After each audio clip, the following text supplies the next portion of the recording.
everyone, welcome to our live stream.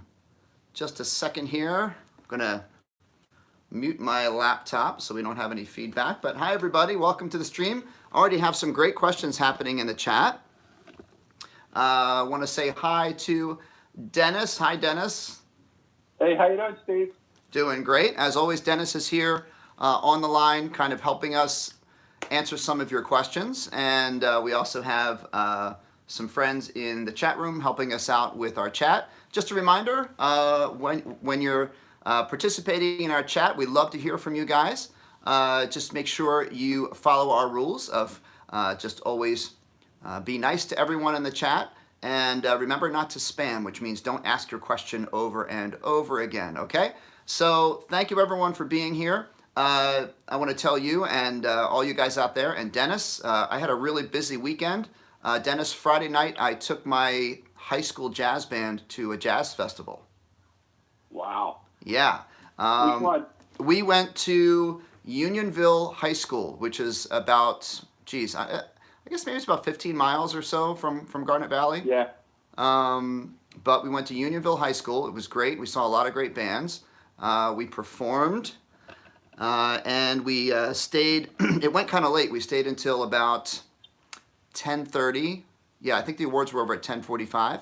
And then we got our awards and came home. And one of our students actually won a Best Soloist Award. So that was a lot of fun. And then on Saturday, we had something called a Solo Fest, which means our students all signed up. We had about 100 students sign up to play solos and get feedback from judges. So that happened on Saturday. We went from about 9 a.m. till 2 p.m. So Dennis, that was my musical weekend. Did you have a nice weekend? Yes. It was nice. I saw a number of shows, so it was keeping me busy. Great.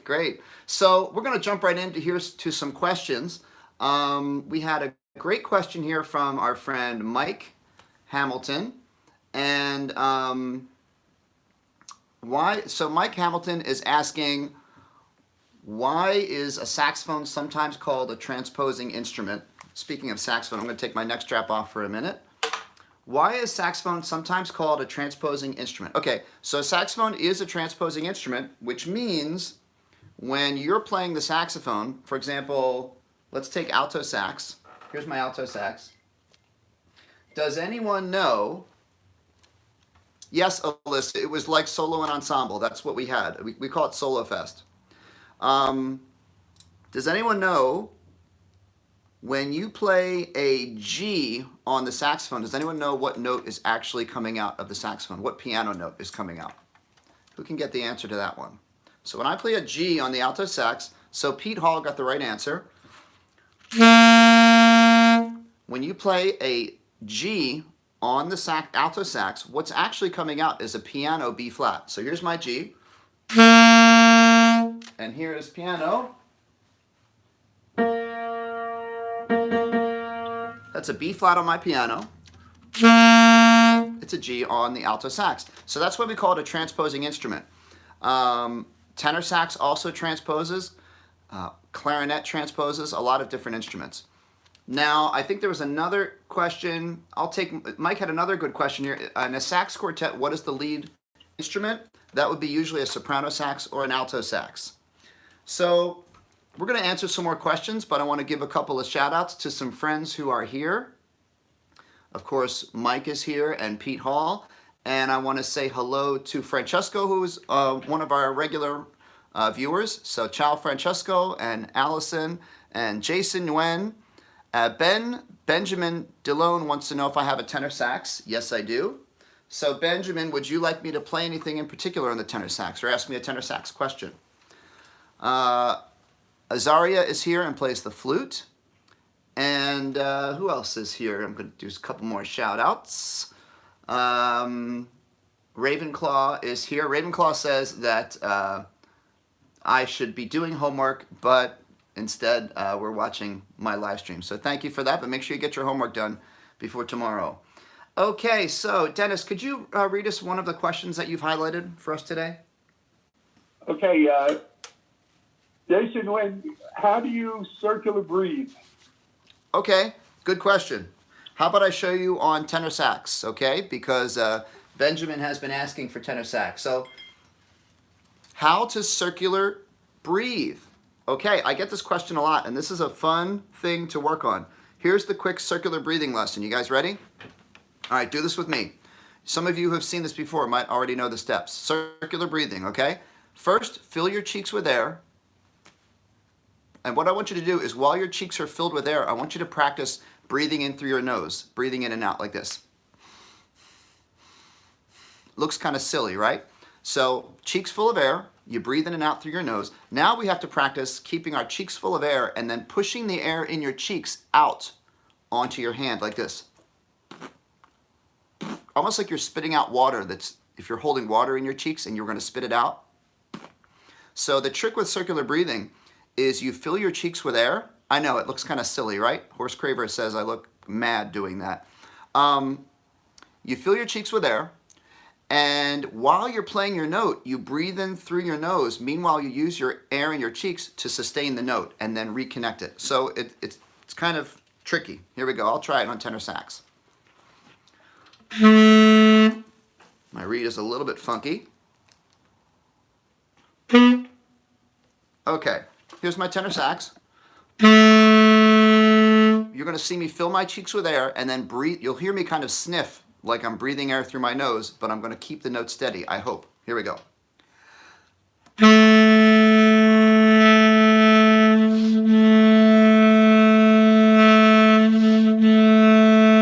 So my note wobbled a little bit because I'm not really warmed up, but that's basically how you circular breathe. Okay.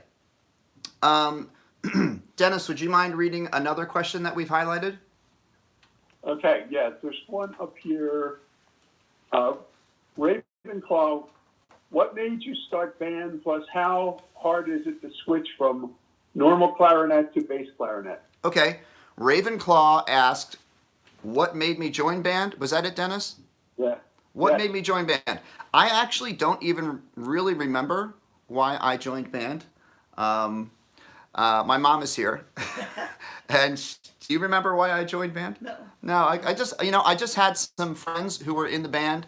I joined in 5th grade, and I do remember the first day I brought home my clarinet, brand new clarinet, and I opened it up, and it was shiny, and I was very excited, and you could kind of smell the smell of the materials and the cork grease. So that was a big day for me. And then the other question you asked was, how easy is it to switch from clarinet to bass clarinet? You can, it's really not that tricky. It's just a bigger mouthpiece. You have to kind of get used to the different feeling of what it feels like to play, but the fingers are all the same. So I definitely recommend you trying it if you're interested. Okay, so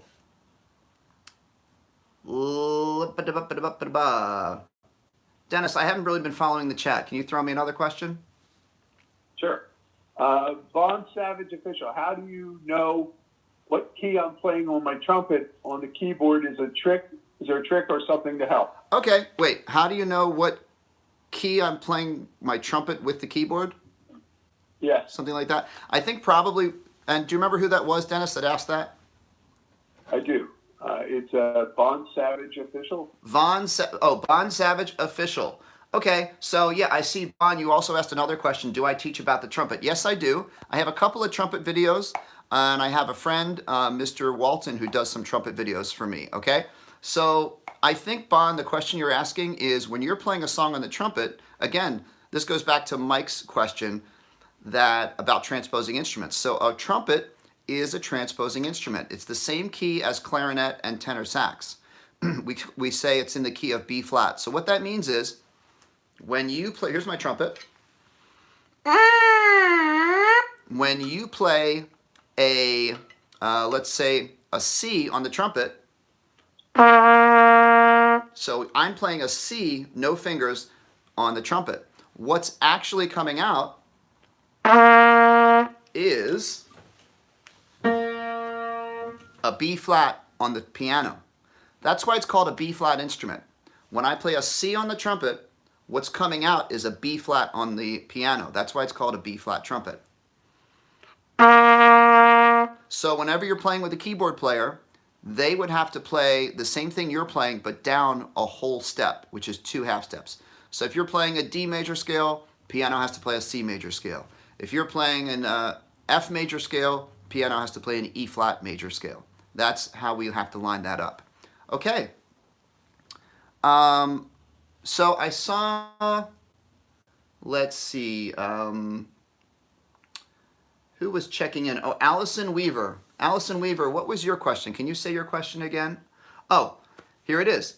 Allison Weaver wants to know, how do I make my sax stop squeaking during a song because it can get really annoying? So, squeaking saxophones is something that we all have heard before, okay? And it happens when you are a maybe kind of new to playing the sax, even when you've been playing sax for a while. Matter of fact, I even squeak on the saxophone sometimes. Even when I'm performing with a professional group, sometimes if my reed isn't just right, or my embouchure is kind of, I don't set it right, I can have a little squeak. So the best way to get rid of squeaks is, first of all, make sure that your reed is on perfectly straight. Make sure your reed is on perfectly straight. Make sure your ligature is tightened properly, okay? Make sure you're using the proper band face or embouchure. So we say O, we have our bottom lip over our bottom teeth, like a cushion under the reed. Our top teeth go directly on top of the mouthpiece, and our lips make sort of a circle sealing around the mouthpiece so no air leaks out. And Oof Sir is saying he's got to go. Bye, thank you for being here, and I hope to see you next week. So, bottom lip, top teeth, O shape. And that should help you out with your squeaking, okay? So try that out and let me know how it goes, okay? Now, one of the questions, Dennis, I see you highlighted was it how to play Flight of the Bumblebee on clarinet? Right. Yeah, that's a song that a lot of kids want to learn how to play. So I won't go through the whole song. And if you Google it, if you Google, Flight of the Bumblebee sheet music for your instrument, you can probably find it. The thing about Flight of the Bumblebee is really, really cool. And I think I saw somebody chime in. Gavin Tapp chimed in and said it's a chromatic scale. And Gavin, I think you were talking about Flight of the Bumblebee, because you're correct. Flight of the Bumblebee is based on a chromatic scale. So we know a chromatic scale is when, actually, can anyone answer that question? What is a chromatic scale? Who can tell me what a chromatic scale is, okay? While I'm waiting for that, I see someone asked me if I could play my accordion back here. That'd be fun. Maybe I'll show you guys that in a few minutes, okay? So Apple answered my question. All the notes, yes. Maxwell got a little bit more specific. All the flats and sharps, very good. Mike Hamilton also answered. Alora, a lot of you guys got the right answer. Jordan Rosen, yeah. So the chromatic scale is going up your scale without skipping any flats or sharps. So here's a chromatic scale.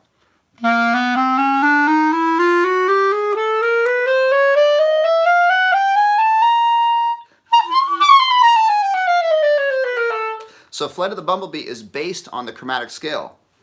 So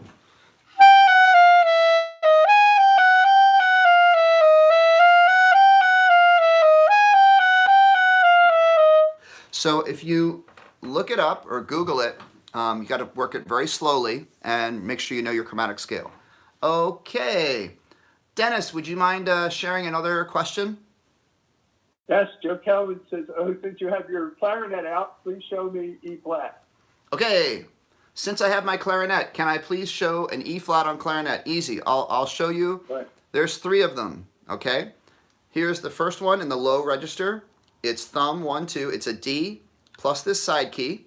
That's an E flat. There's another way to play it. You could, instead of this side key, you could press this little sliver key. Then we have our next E flat, which is register key, thumb, 1, 2, 3, 1, 2, 3, and this pinky right here. So there's 2 ways, 2 different octaves of E flat. There's also a really high one, which goes like this.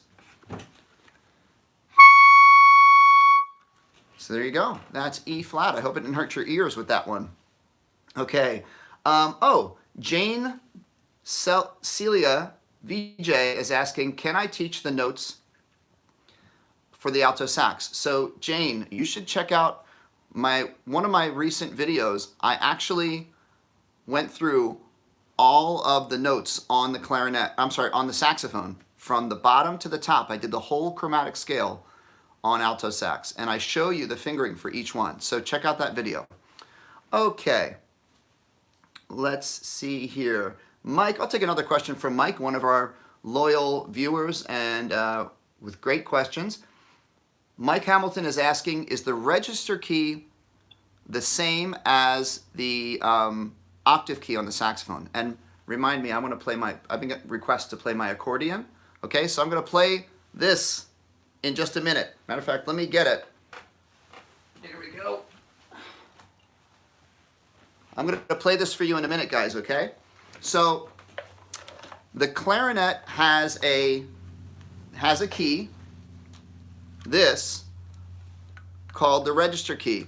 And it's different from an octave key because when you press this, the note on the clarinet doesn't go up an octave. It goes up an octave plus a fifth. So I have a C, and when I press this, it becomes a high G.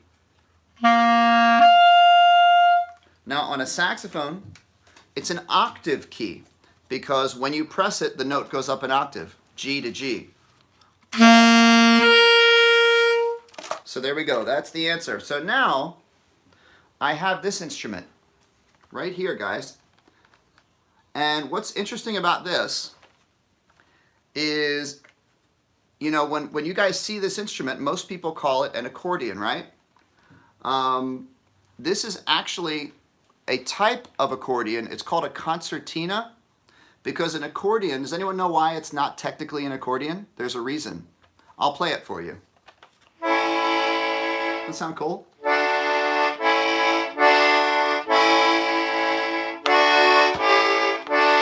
Alyssa Dillon got the right answer. Okay, good. Alyssa, the reason is it's a simpler version that doesn't have piano keys. So an accordion is bigger and it has a full set of piano keys.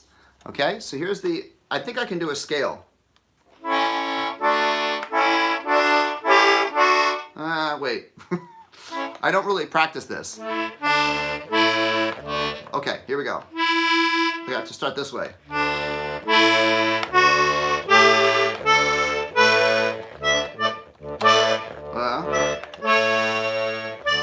There it is. I did a scale. Here we go. We'll try it again. Isn't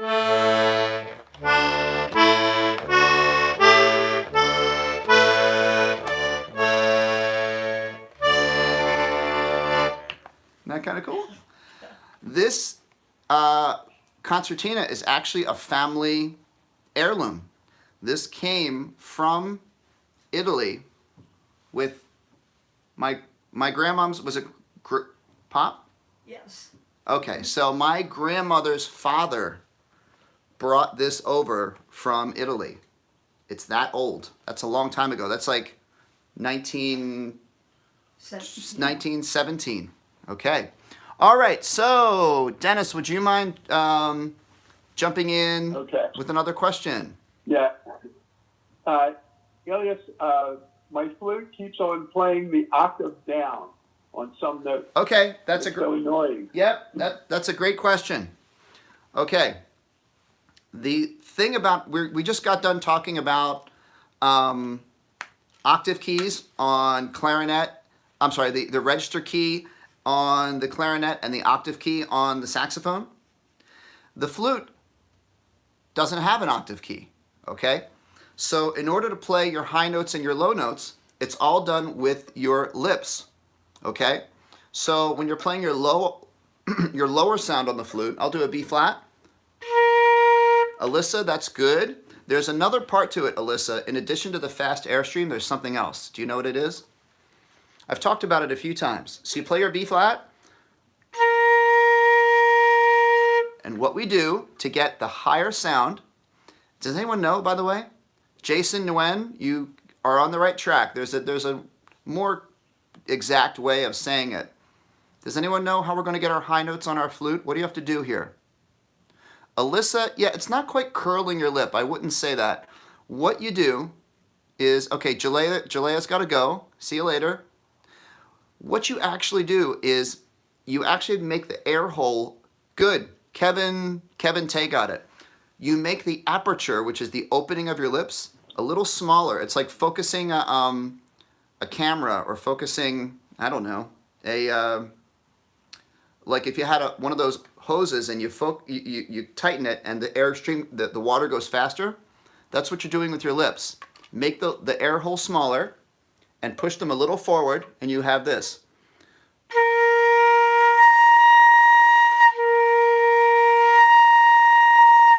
Oh, Mike, good job. Yeah, Mike, like the aperture of a lens of a camera.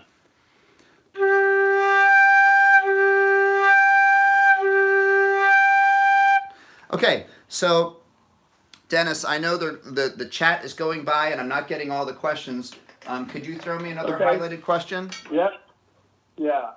Psychic Mage, God, can you teach me how to play an E on the flute? High E on the flute. Okay, that's easy. It's a concert, and I need to perfect it. Okay, that's easy. And by the way, I'll teach it to you, but any note that anybody wants to know, all of you guys out there, you can always go to Google and Google flute fingering chart, clarinet fingering chart, and you can, if you know how to read a fingering chart, you can figure it out. But here's a high E on the flute.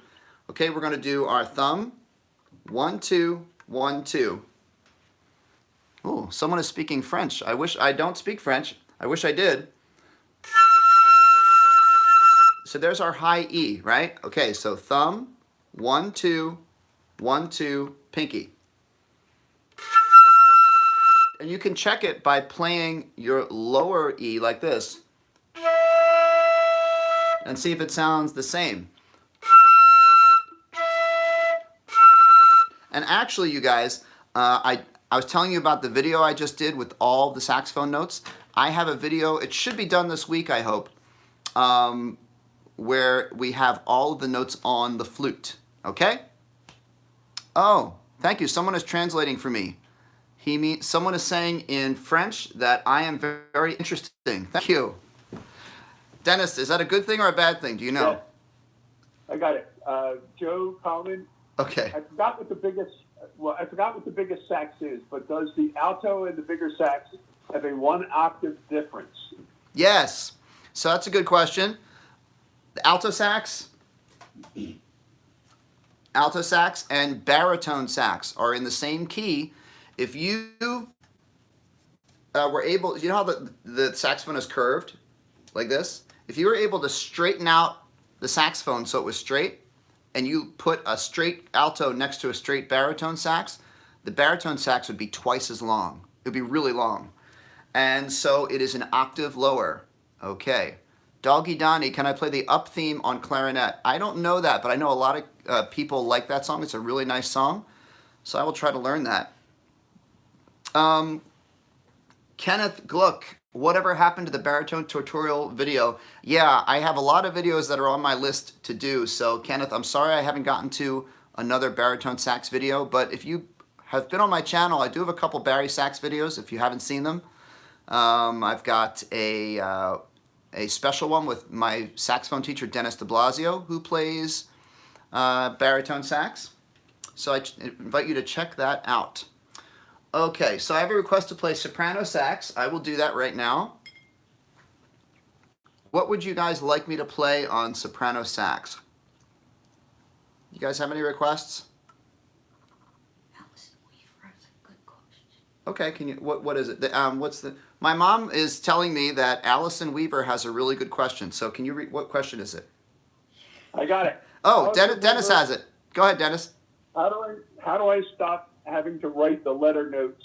I will be joining marching band next year, and I don't want to have to keep writing the letter notes for a song. So basically, reading notes. Okay. So I'm getting a lot. So I'm going to answer that question, and I'm getting a lot of requests of what to play on soprano sax. I like Hey Jude. Maybe I'll play that one. I can also do Seven Nation Army.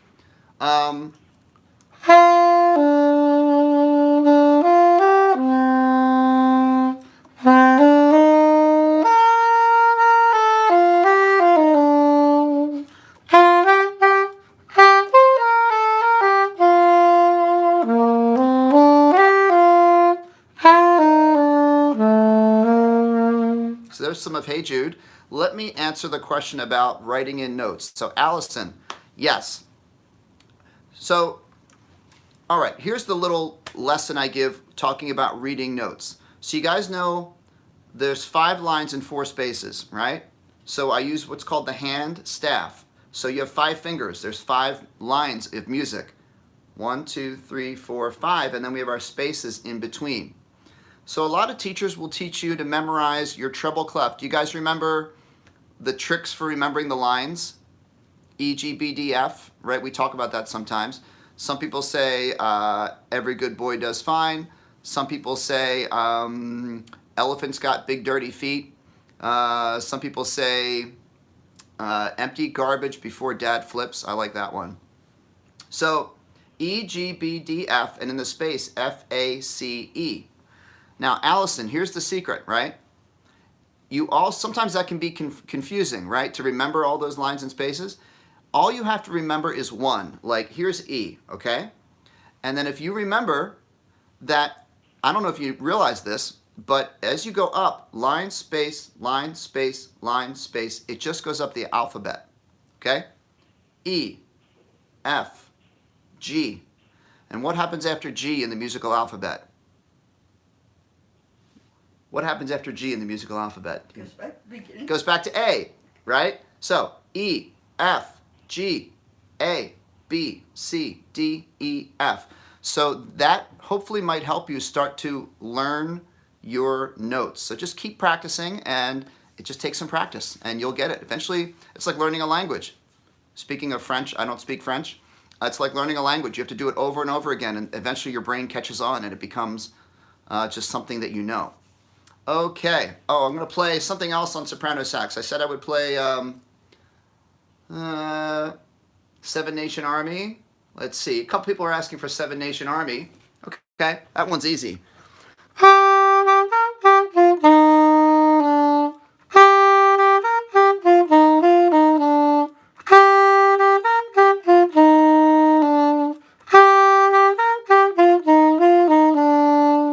There's a little bit of Seven Nation Army. And Mike Hamilton checked in. Yeah, Mike, I know you were talking about this before. Mike has dyslexia, and writing in the notes helps him. So in some situations, if you've got a challenge like dyslexia, you can certainly write in notes if that helps you. But maybe the technique that I was just talking about might help you too, which is remembering your musical alphabet. Okay? So, folks, we're getting close to the end of our chat, unfortunately. We're almost at the 30-minute mark. Why don't we do a couple more let's do a quick fire round from, Allison, I will do shout outs, but let's do a quick round of rapid fire questions. Dennis, is there 1 or 2 or 3 that we could try to go through? Not really here. What is the best mouthpiece for trumpet that you recommend? Okay, mouthpiece for trumpet. Bach, I think it's 7C is the standard one, but Bach is the standard trumpet mouthpiece. So there you go. Padman, what is the best reed for sax? I like Van Doren and I like Diodario. Rapid fire questions here. How do I remember the notes? All right, here you go. Go ahead. Have you got any good recommendations for intermediate flute books? Intermediate flute books. The Rubank books are very good. These are kind of what they call old school, right? Rubank, they've got beginner method, intermediate method, and advanced method, but they're very complete. They've got a ton of stuff to work on. They've got duets, they've got scales. So Rubank, I'll show you, here's the name, I'll hold it up. This one is the advanced. Okay. And play a high D on flute, sure. Thumb. It's like playing a G, but you lift up your first finger. So thumb, 2, 3. Pinky. There you go. Hilkia, can I play a sousaphone? Yeah, I can play sousaphone, sort of, but I don't have one with me here. Big Dog. I know all my notes, but I can't tie them with my fingerings. Can I help? Okay, so the only, I don't really have a trick for you, Big Dog, for that. It's just maybe a good trick is go back to the basics. Go back to songs that have just maybe 3 notes and just work on your E, D, and C. Memorize that. Then add a note, add an F, go up the scale. So it's just repetition and going back to songs that have fewer notes so you're not overwhelmed. And then as you get really good at memorizing 3 notes, add another one, add another one. Diego, how many instruments do I own? Boy, probably around 15 to 20 instruments or more. Okay? So we are actually getting close. Actually, we're over time. So here's what we're going to do. We're going to do some shout outs. So I want to give shout outs. Just give me a wave. I'll give you a shout out. Jason Nguyen, thank you for being here. Ilyas, thank you. Jack Tanner, Apple, Big Dog, thank you. Visco Turtles. Some of these names are great.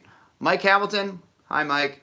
Allison Weaver, there's your shout out. Diego Gutierrez, Francesco, ciao Natalia. Francesco, I'm going to be in Italy this summer. I don't know if I'm going to be anywhere near where you live, but I'm actually traveling to Italy this summer with some of our high school students. So that's going to be fun. I'll tell you more about that another time. Okay? Visco Turtles is from North Dakota. Near Bologna. Yeah, I think you told me that before, Francesco. I love Bologna. I was there a few times, right there in the town square. It's beautiful. Jesus Lopez and Hilkia and Nebran Solomon and Psychic Mage and Kenneth. I might have said some of these already. Horse Craver, Kimberly. I did say hello to some of you guys. Oh, Azaria. Okay. So there we go. There's the end of our shout outs. We are just a few minutes over time. I want to thank Dennis. Thank you for being here once again. Thank you. I enjoyed it. Absolutely. Guys, can you all say thank you to Dennis and to Joe in the chat and to my mom in the chat? Thank you, Mom. Yes. You're welcome. So everyone, please make sure that you're practicing this week. Okay, practice every day and you'll get better at learning your notes. You'll get better at remembering how to read notes. You'll get better at all these things. You'll squeak less, I promise.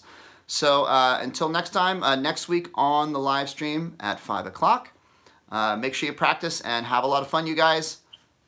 See ya. Have a good week.